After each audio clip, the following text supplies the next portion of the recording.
Hello and welcome back to my channel. My name's Jackie. My first book, Powerless, is coming out this year. And in this video, as you know from the title, I'm going to be revealing the cover. So Powerless is a YA sci-fi about the only girl in a family of superheroes who doesn't have powers. And when she is kicked out of home with the ultimatum to get powers, she needs to decide how far she'll go to get them. If you are curious to learn more about the book, it is up on Amazon for pre-order now. It should be up on other retailers in the next few weeks.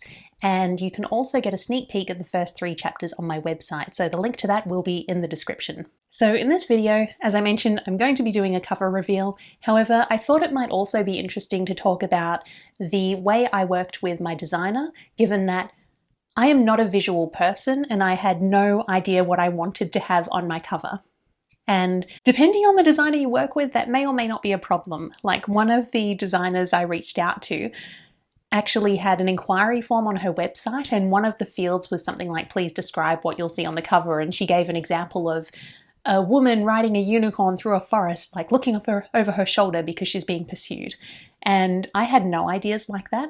And I imagine that's the case for a lot of authors because we are writers rather than visual artists. So how did I approach things? Well, I didn't have a specific image I wanted on the cover, but I had put a lot of thought into it. I knew what was appropriate for the genre. I had examples of other covers I liked. I knew the text that needed to be there. I knew the dimensions of the book. So I basically created a briefing document with all of the information I did have. This document is now 64 pages. I'll need to double check to see how much of that is actually brief because my designer and I ended up using it as a working document, so he added all of the concepts to the end. But I'm guessing the original brief would have been somewhere between 20 and 30 pages, so there was a lot of information in there. This information included, first, the required outputs. So this is the different deliverables I wanted the designer to give me. So that included the artwork for the cover. So whatever the illustration was, I was hoping to get that separate to the cover itself. I obviously needed the book cover. So in my case, I'm going to be publishing Powerless as an ebook, a paperback, and a hardcover. So I would need a JPEG for the ebook cover. And then for both the paperback and hardback, I'd need a print-ready PDF that included the front cover, back cover, and spine. I also liked the idea of working with the same designer on my marketing content. So one of the things I included in the brief was all of the social media and marketing assets I required. So in the required deliverables, I had Facebook cover, LinkedIn cover, Twitter cover, advertising, so images for Instagram and BookBub. And I also had a book trailer, which probably not going to do just because there are so many other things to do, but it was one of the nice to haves and I included examples of other book trailers in there. The brief started with this list of all of the things I wanted the designer to deliver to me, and at the end I had a comment saying for all of the assets I wanted the files to be provided as a Photoshop or InDesign file so there were editable layers. So what that means is when it came to things like advertising, I could always change out the text to see which artwork might get better results. After the deliverables, the next section of my brief was about the book. So this is all background that gives the designer context they need to create a good cover. Now, ideally, the designer would read the book, but depending on the designer, they may or may not. My designer ended up reading the first 8 chapters to get a sense of the book. So what I included in this section was the genre, a little bit about the setting, a bit about the main character and what she looked like in case she appeared on the cover, and then the book description, which is the text I'm currently using for the blurb if I don't come up with anything better, and the target audience. So what we have so far is required deliverables, about the book, and then the next section is specifications. So these are all the nitty-gritty details. So it included the text that goes on the cover. So for me, that was title, author, had the publisher name and logo, had the back cover copy, and then the specifications for each of the 3 formats I'm publishing in. So I'm publishing through Amazon KDP as well as Ingram Spark, and each of them have the required specifications on their website. So for the ebook, it needed to be a high-res JPEG. There were certain dimensions it needed to hit. For the paperback, I needed to provide the trim size of the cover, how thick the spine was, what the required margins were. So margin is the space between the edge of the design and any key elements. So a key element is most likely going to be text. And also the bleed. So this is the amount you want the design to extend beyond the edge of the design so it can be trimmed. So if you imagine you've got this bit of paper with your design and then it gets guillotined to size, if the design you provide is the exact size that it's getting cut, there's a chance it might not get cut exactly at the right level, so you could end up with little bits of white around the edges. So if you have the bleed around the edges, once it's printed and once it's trimmed, the colour will go all the way to the edges. I also included links to my barcodes here, as well as links to templates. So both Ingram Spark and Amazon will create templates for your print-ready files. And if you do distribute through multiple platforms like I'm doing, it's really important to check the specifications of each, because in my case, my spines are 2 different widths, even though the book has the same number of pages. Clearly Amazon uses different paper to Ingram Spark, so Amazon's spine is slightly thicker than the Ingram Spark one. So if I had the same cover file for each, it wouldn't have been properly aligned. So after the cover specifications, the next section was reference images. So these are a whole lot of images of covers of books with the same audience as mine, YA girls, as well as in the same or similar genres, mostly science fiction, some fantasy. While it's possible to just provide the images and no context, I really wanted whichever designer I worked with to understand why I liked certain things, as well as any thoughts I had on how different styles could be applied to the cover of Powerless. So under each reference, or each group of references, in the case where I had a whole series, I had a paragraph or 2 explaining why I liked it and how I thought it would apply. So one example is I had the Legendborn series as an example of reference covers, and I wrote that the reason I liked it was because I really liked the character design, and if we had Hanna on the front cover, I'd like her to be drawn in a similar way. However, I noted that the font used on the cover of these books wasn't really appropriate for Powerless because it used serif fonts. Serifs to me feel like they're far more appropriate in fantasy, whereas sci-fi tends to use sans serif fonts, so this is something I wanted the designer to be aware of. After that, I then did the same thing for social media, so for each of the social media assets I wanted, I included the specifications, and then I included some reference images.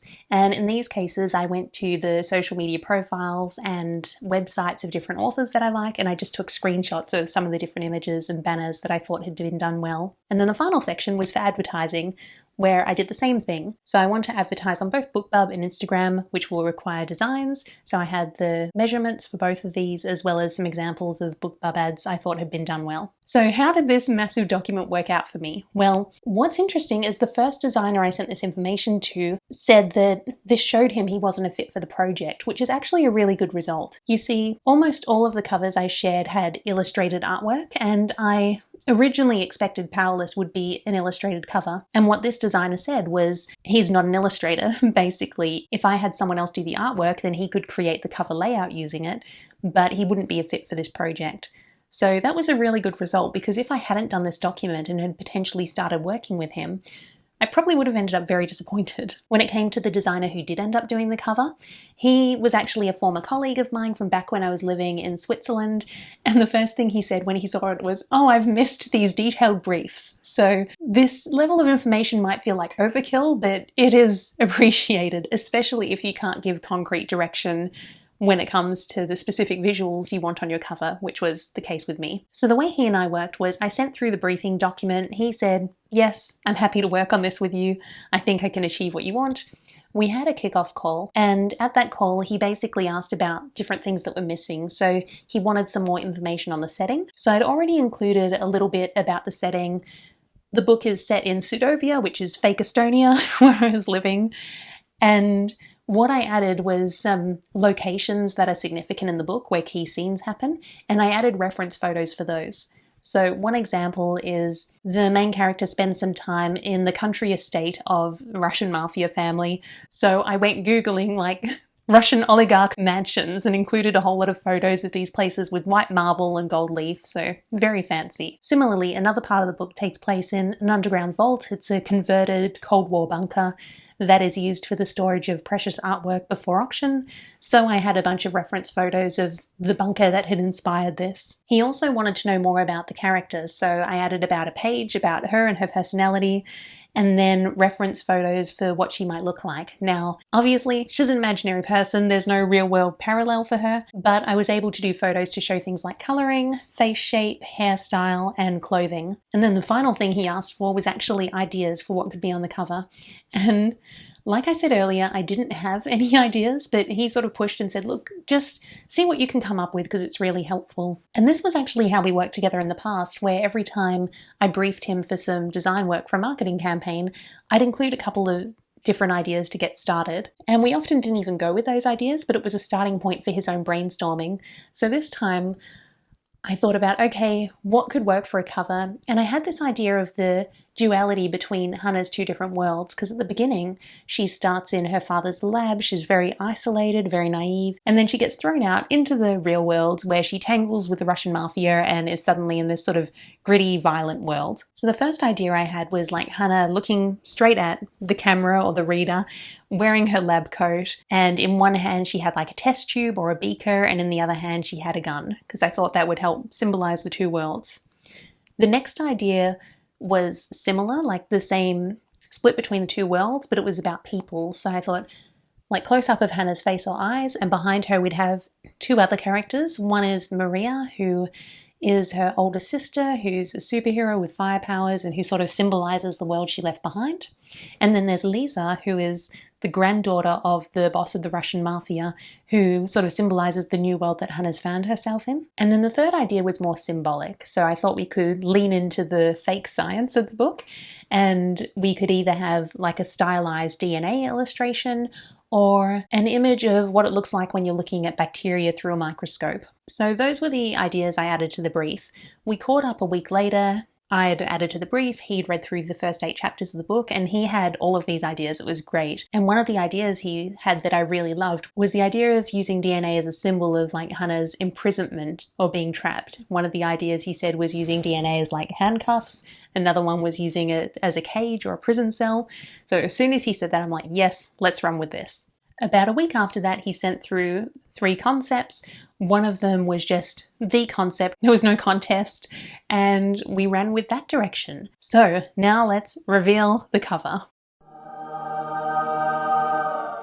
I love this cover so much. I've never seen anything like it. I think my designer did an incredible job, and I thought I'd just break down some of the little bits and pieces that are significant, but you won't know they're significant if you haven't read the book. So first we have the 2 hands holding a beaker in one and a gun in the other, and this is to symbolize the duality of the main character's life, because at the beginning she starts in her father's lab, which is very sterile. She's very locked up. It's almost like a Cinderella element because she's treated so badly by most of her family. And then when she's kicked out of home, she finds herself on the streets of Sudovia and ends up tangling with the Russian mafia and finds herself in this world which is much more gritty and violent than what she's used to. But if you look closely, this is where you get some of the really cool details. So the beaker on the left-hand side, this could have just been like a beaker or a test tube that had some sort of chemical mixture in it, but you can see there's fire on the top of it. And that relates to Hanna's older sister Maria, who's a superhero and who has fire powers. But it also links to a lab accident that happens in the very first chapter. So really cool little detail there. And then around the rim of the beaker, there's actually drops of blood, and this links to the violence that there is in the book, because it can be violent at times, but it also links to Hanna's tendency to self-harm. And then if you look at the text on the beaker, it's actually in Cyrillic, not the Latin alphabet. So a nice little nod to the fact that this is Northeastern Europe. It is set in a country that borders Russia. There are Russians in the book, so great little detail. If we look at the background behind the hands, we can see like the silhouette of Hanna's head, and inside the head you can see the background of the lab, whereas outside the head you can see more of the cities. So there are some shots of Kakslina, Sudovia, where the book is set. This is based on Tallinn, Estonia, so you have that beautiful medieval architecture. And then the final bit I wanted to call out was the cuffs that are holding her wrists, because if you look closely, these are actually DNA. And I love this idea so much because first, people in this book who have a gene mutation get superpowers, so there's a DNA element to it there. But also, Hanna's father is the geneticist who discovered the gene mutation. She wants to be a geneticist when she grows up. So, DNA is actually really important to her. It's something that interests her. It's her aspiration for when she grows up. But at the same time, it's, this chain that's keeping her locked up because she has this mutation. She should have powers and she doesn't. And she is seen as an outcast within her own family because of it. So there's this thing that really interests her and that she wants to pursue, but it's also keeping her imprisoned. So that's why we've got it as the cuffs, and also why we've got like the spikes on the end of the DNA. In the first draft of this concept, my designer had it without the spikes, and it felt a little bit too much like jewelry. It felt a little bit like, I don't know, something you might see on a 50 Shades of Grey type of cover, and I wanted it to be like spiky to create that sense of conflict. So it's not like, oh, playful bondage restraint. It was like, no, debilitating restraint. So that is the breakdown of the cover of Powerless. I hope you love it. I love it. I think my designer did an amazing job. If you're interested in learning more about the book, you can get a sneak peek of the first 3 chapters on my website, jacquelineprety.com, and the ebook is also already available on Amazon. Other than that, I hope you're having a great day, great night, whenever it is, wherever you are, and I'll see you next time. Bye.